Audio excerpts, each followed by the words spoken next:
이제 오늘 아침 우리에게 주시는 하나님의 말씀입니다. 신약성경 마태복음 1장 18절부터 25절까지의 말씀입니다. 예수 그리스도의 나심은 이러하니라. 그의 어머니 마리아가 요셉과 약혼하고 동거하기 전에 성령으로 잉태된 것이 나타났더니 그의 남편 요셉은 의로운 사람이라 그를 드러내지 아니하고 가만히 끊고자 하여 이 일을 생각할 때에 주의 사자가 현모하여 이르되 다윗의 자손 요셉아 내 아내 마리아 데려오기를 무서워하지 말라. 그에게 잉태된 자는 성령으로 된 것이라. 아들을 낳으리니 이름을 예수라 하라. 이는 그가 자기 백성을 그들의 죄에서 구원할 자이심이라 하니라.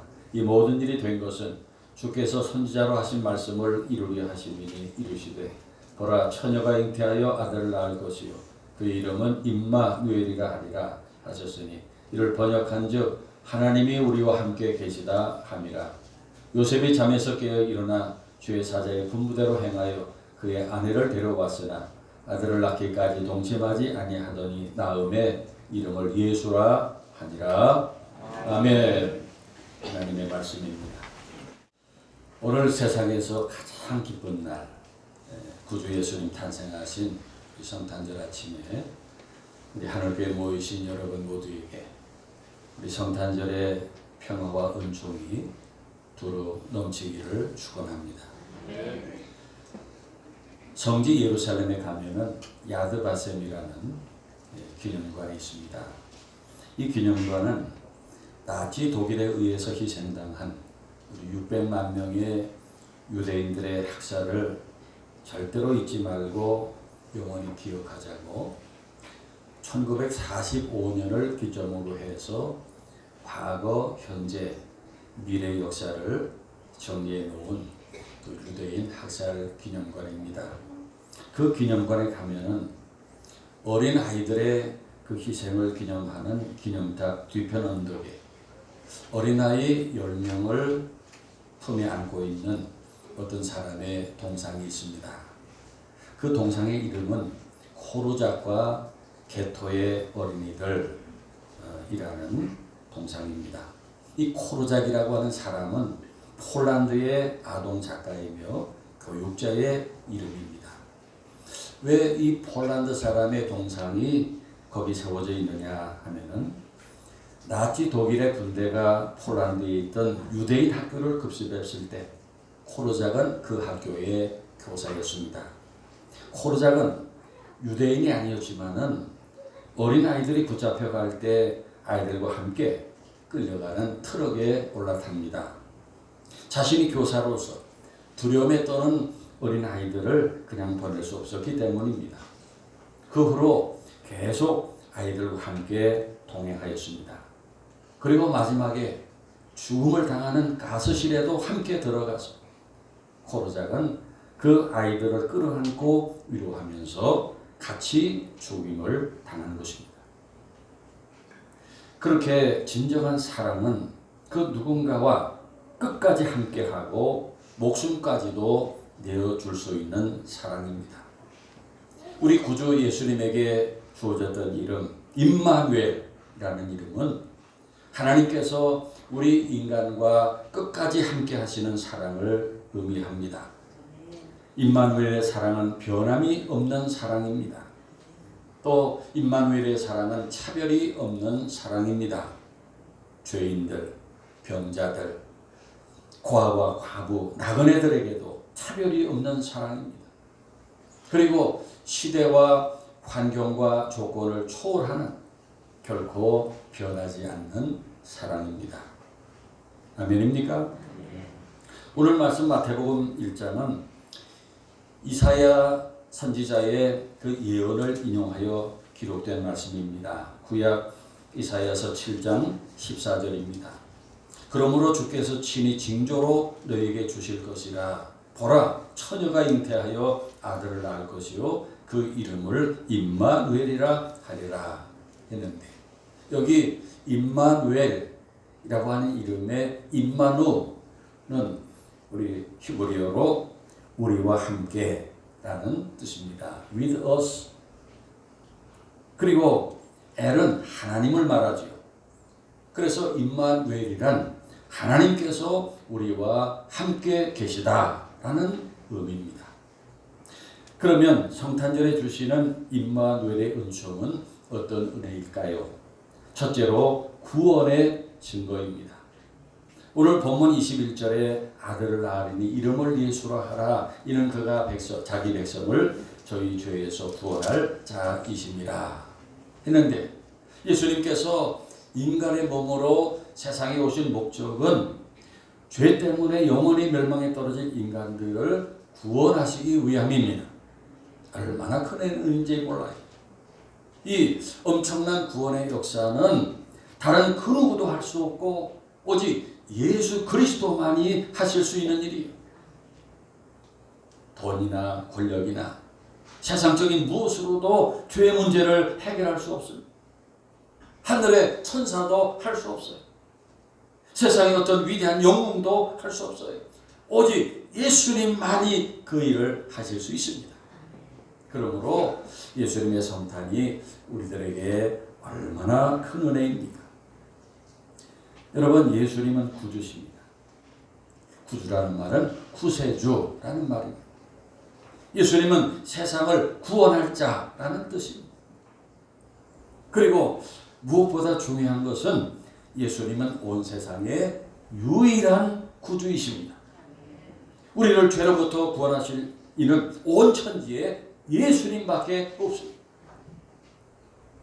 지난 3년 동안에 이 코비드19 대유행을 겪으면서 우리 주변에서 그 앰뷸런스들이 다니는 것을 많이 보았어요. 앰뷸런스들이 번쩍번쩍 이 경광등을 켜고 달려가는 것을 많이 보았습니다. 앰뷸런스의 그 사이렌 소리를 많이 들었어요. 왜 그 앰뷸런스들이 그렇게 빨리 달려갑니까? 사람의 목숨을 구하기 위해서. 목숨이 귀중한 것입니다. 인간에게 목숨보다 소중한 것이 어디 있습니까? 그런데 목숨보다 더 귀중한 것, 1000배, 10,000배 더 중요한 것이 있어요. 그것은 영혼입니다. 우리 하나님을 믿는 사람들은 영혼을 알아야 돼요. 우리 속에 영혼이 있어. 사람들을 볼 때도 우리는 그 사람 속에 있는 영혼을 보는 것입니다. 영혼이 목숨보다 100배 더 중요한 것입니다. 그래서 우리가 구원받은 것은 목숨보다도 우리 영혼이 구원받는 것을 말합니다. 하나님께서 사람을 창조하실 때 흙으로 사람을 빚으시고 그 코에 생기를 불어넣어 주셨는데 그 생기가 영혼입니다. 그래서 우리는 알지요. 우리 속에 영혼이 있어요, 없어요? 있습니다. 우리는 알아요. 우리가 구원받은 것은 우리 속에 영혼이 구원받은 것이요. 이것이 얼마나 놀라운 일인지 모릅니다.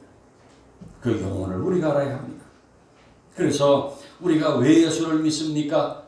구원 때문입니다. 왜 우리가 교회에 나옵니까? 구원 때문이에요. 왜 성탄절이 기쁜 날입니까? 구원 때문이에요. 할렐루야.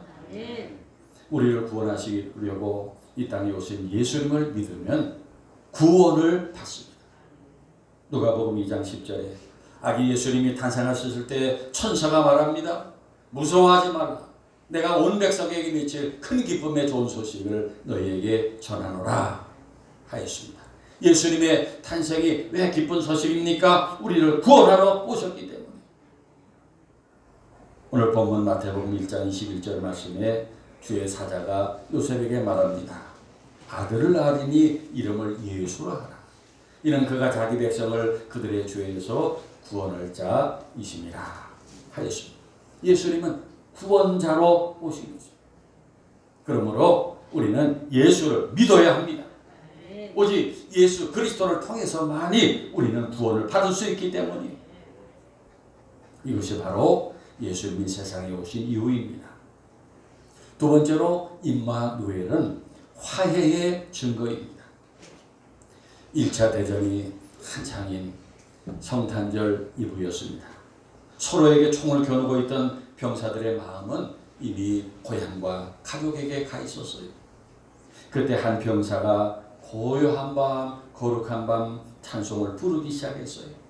그러자 곁에 있던 병사들이 따라 부르기 시작했고 마침내 그 참호 안에 있는 모든 사람들이 성탄절 찬송을 불렀어요.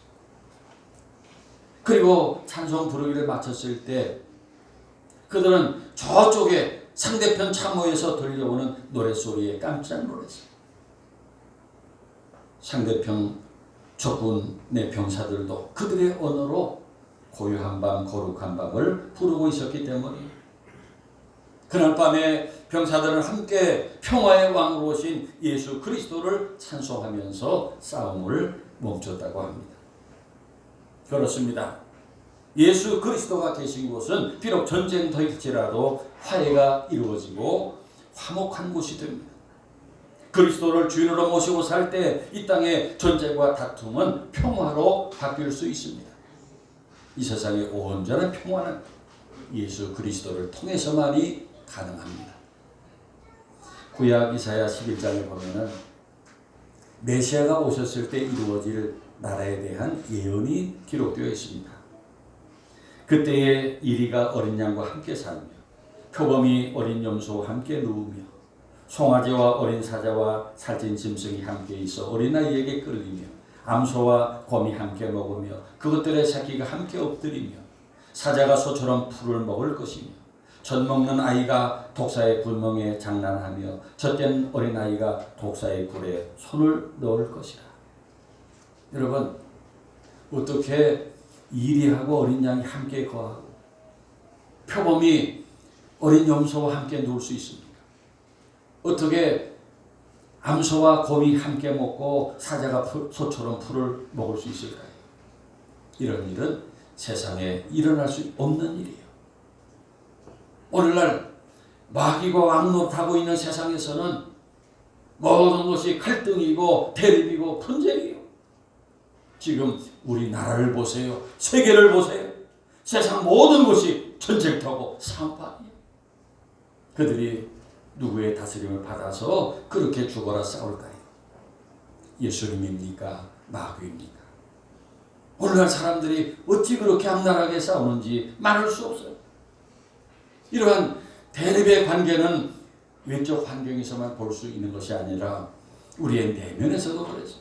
우리 내면 세계 안에도 육신의 법과 성령의 법이 충돌하고 죄와 의가 대립하고 사랑과 미움이 대립하고 있어요. 그래서 우리들도 개인적으로 항상 갈등 가운데 살고 있습니다. 그런데 문제는 그 누구도 이 갈등의 문제를 화평의 관계로 바꿔 놓을 자가 없는 것입니다. 제가 노예일로 그 선교하는 일로 우리 노예원들과 러시아의 블라디보스톡을 몇 번 다녀왔습니다. 이 블라디보스톡은 우리 한반도에서 바로 위에 있는 곳이에요. 우리 한반도에서 비행기 타고 1시간 정도 가면은 거기 러시아의 블라디보스톡이 있습니다.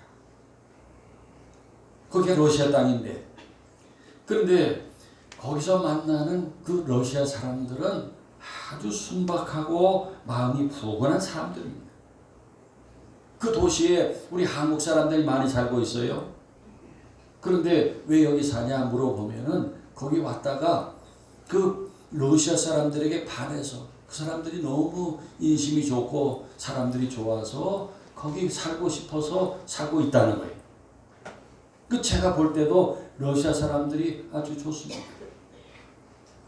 그런데 그 좋은 나라, 그 푸틴이라는 지도자 한 사람 때문에 흉악한 침략자의 나라가 됩니다.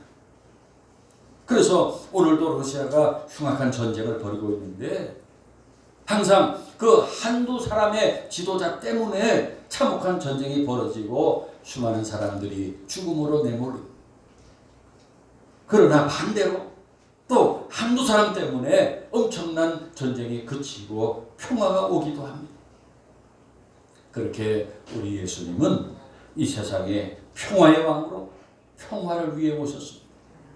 그래서 예수님이 오셔서 통치하시는 곳마다 예수님의 가르침을 따르는 제자들이 있는 곳마다 전쟁이 그치고 평화가 이루어집니다. 우리 개인의 삶에도 예수님이 그 마음을 다스리실 때 평안을 누리게 되고, 공동체 안에서도 예수님이 구성원들을 다스리시면은 사랑으로 하나가 되는 기적이 일어납니다. 수많은 군인이 해결할 수 없고, 뛰어난 정치가가 해결할 수 없고, 소위 평화를 위해 세워져 있는 많은 기관들, 평화를 위해 일하는 미국 뉴욕의 유엔에서도 해결할 수 없는 분쟁들이 오직 우리 주님이 다스릴 때만이 해결될 수 있다는 것입니다. 할렐루야. 그렇게 예수님께서 이 세상의 원수된 관계들을 해결하기 위해 어떻게 하셨습니까? 복음서를 보세요. 예수님 십자가에 못 박혀 죽음당하실 그 성전 안에 성소와 지성소를 가로막고 있는 두꺼운 휘장이 위에서부터 아래로 둘러 쫙 나눠졌어요. 그래서 성소와 지성소가 하나가 되었어요. 그것을 바울은 에베소서 2장 14절에서 그는 우리의 화평이신지라 둘로 하나를 만드사 원수된 것 그 중간에 막힌 담을 자기 육체로 하셨다라고 설명합니다. 예수님은 당신께서 친히 십자가에서 죽으심으로 세상에 막힌 담들을 다 허무시고 하나님과 인간과 인간들을 하나 되게 하셨다는 것입니다. 예수님 당시에도 그 유대인들과 이방인들 사이에 큰 벽이 있었어요. 유대인들은 이방인을 사람으로 보지 않았어요. 그런데 예수님께서 십자가에 죽으심으로 그 큰 벽이 허물어졌습니다. 십자가로 그들을 화목하게 하셨어요. 그래서 이 갈등과 다툼의 세상에 예수님이 화해자로 오신 것이 성탄절입니다. 마지막 세 번째로 임마누엘은 하나님의 임재의 증거입니다. 본문 23절 보라 처녀가 잉태하여 아들을 낳을 것이요 그 이름은 임마누엘이라 하리라 하셨으니 이를 번역한즉 하나님이 우리와 함께 계시다 함이라. 그래서 임마누엘 서두에 말씀드린 것처럼 하나님이 우리와 함께 계신다는 뜻이 예수님이 오셔서 어떤 일을 하셨나요? 사람들과 함께 계셨어요. 할렐루야. 죄와 멸망에 빠진 사람, 질병과 배고픔과 슬픔과 외로움에 눈물 흘리는 사람들, 고난과 절망에 빠진 사람들과 예수님은 함께 하셨고 그들을 구원하셨습니다. 그래서 우리에게 인생 최고의 복은 하나님이 함께 하시는 임마누엘의 복을 누리는 것입니다. 감리교회를 창립한 영국의 존 웨슬리 목사는 임종 직전에 세상에서 가장 좋은 것은 하나님이 우리와 함께하는 것입니다. 그 말을 남기고 눈을 감았다고 합니다. 구약 성경에도 보면 하나님께서 사람들에게 복을 선포하실 때 항상 하시는 말씀이 내가 너와 함께 하리라. 그 말씀이 세상에 이거보다 더 큰 복이 없는 거예요. 하나님이 우리와 함께 하시는 거예요. 자녀들에게 아빠 엄마가 함께하는 것이 가장 행복한 일이고 가장 큰 복 아닙니까? 그 이상 더 좋은 복이 있을까요? 아무리 좋은 것들이 많이 있어도 부모가 함께하지 못한다면 자녀들에게 얼마나 큰 슬픔이고 불행입니다. 그래서 하나님은 믿음의 조상 아브라함에게, 족장이었던 야곱에게, 애굽의 총리였던 요셉에게, 그리고 가나안 땅을 정복한 여호수아에게 항상 말씀하셨어요. 내가 너와 함께 하리라. I will be with you. 내가 어디로 가든지 네 하나님 여호와가 너와 함께 하느니라. 믿으시기 바랍니다. 그럼 우리와 함께 하신다는 말씀이 왜 우리에게 복일까요? 함께 하지 않으면 서로 상관이 없기 때문이에요. 우리가 거리에서, 건물 안에서, 또 지하철을 타고 다니고 버스를 타고 다니면서 많은 사람들과 지나칩니다.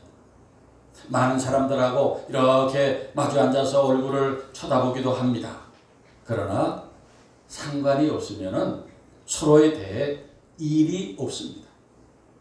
그냥 스쳐 지나갈 뿐이에요. 그런 만남은 아무 의미가 없어요. 여러분, 오늘날 세계에서 크리스마스를 모르는 사람이 있을까요? 세계 모든 사람이 다 압니다. 크리스마스는 예수님의 탄생일, 그래서 성탄절이라고 합니다. 온 세상이 예수님을 알고 성탄절을 합니다. 그러나 많은 사람들이 예수님과 상관없습니다. 왜일까요? 예수님을 믿지 않기 때문입니다. 예수님과 인격적으로 만나지 못했기 때문이에요. 그러나 예수님을 구주로 영접하고 믿는 사람은 주님과 상관이 있어요. 어떻게 상관이 있습니까? 그 이유는 주님이 우리와 함께 하시기 때문이에요. 할렐루야. 예수님이 함께 하시는 사람들은 예수님과 상관이 있어요. 그런 사람들에게 예수님은 임마누엘이 되어주십니다. 그래서 이 금년 성탄절에 예수님께서 나에게 임마누엘이 되심을 고백합니다. 주님께서 함께 하시는 복을 경험하는 성탄절이 되기를 바랍니다. 어느 나라의 대통령이 성탄절 예배에 참석한다고 연락이 왔습니다. 대통령이 어느 교회에 참석한다는 소문이 났어요. 그러자 교회에 전화가 빗발쳤어요. 그 교회에 대통령이 오십니까? 그때 목사님이 말했습니다. 대통령이 오기는 합니다만 대통령보다 더 중요한 분이 오십니다. 우리 교회 성탄절 예배에 예수님이 오십니다. 성탄절의 주인공은 예수님입니다. 라고 대답해 주었다고 합니다. 여러분, 그렇습니다. 성탄절은 예수님이 오신 날입니다. 성탄절의 주인공은 예수님이십니다. 기도드리겠습니다. 온 세상을 구원하시기 위해 독생자를 보내주신 하나님 아버지, 오늘 저희들이 예수님 탄생하신 성탄절 아침에 큰 기쁨으로 경배드립니다. 이 세상의 구주로 화해자로 함께 하시는 임마누엘로 오신 예수님을 저희들이 이렇게 모여 환영하고 축하하며 찬양합니다. 그러나 저희들 가운데 아직도 믿지 못하고 사는 사람이 있습니까? 그 마음을 열어주셔서 예수를 구주로 믿게 하시고 구원의 복과 참된 평화를 누리며 함께 하시는 임마누엘 예수님과 이 세상에서도 복되게 승리하며 살다가 저 하늘의 영원한 나라까지 나아가는 복된 사람들 되게 하옵소서. 예수 그리스도의 이름으로 기도하옵나이다. 아멘.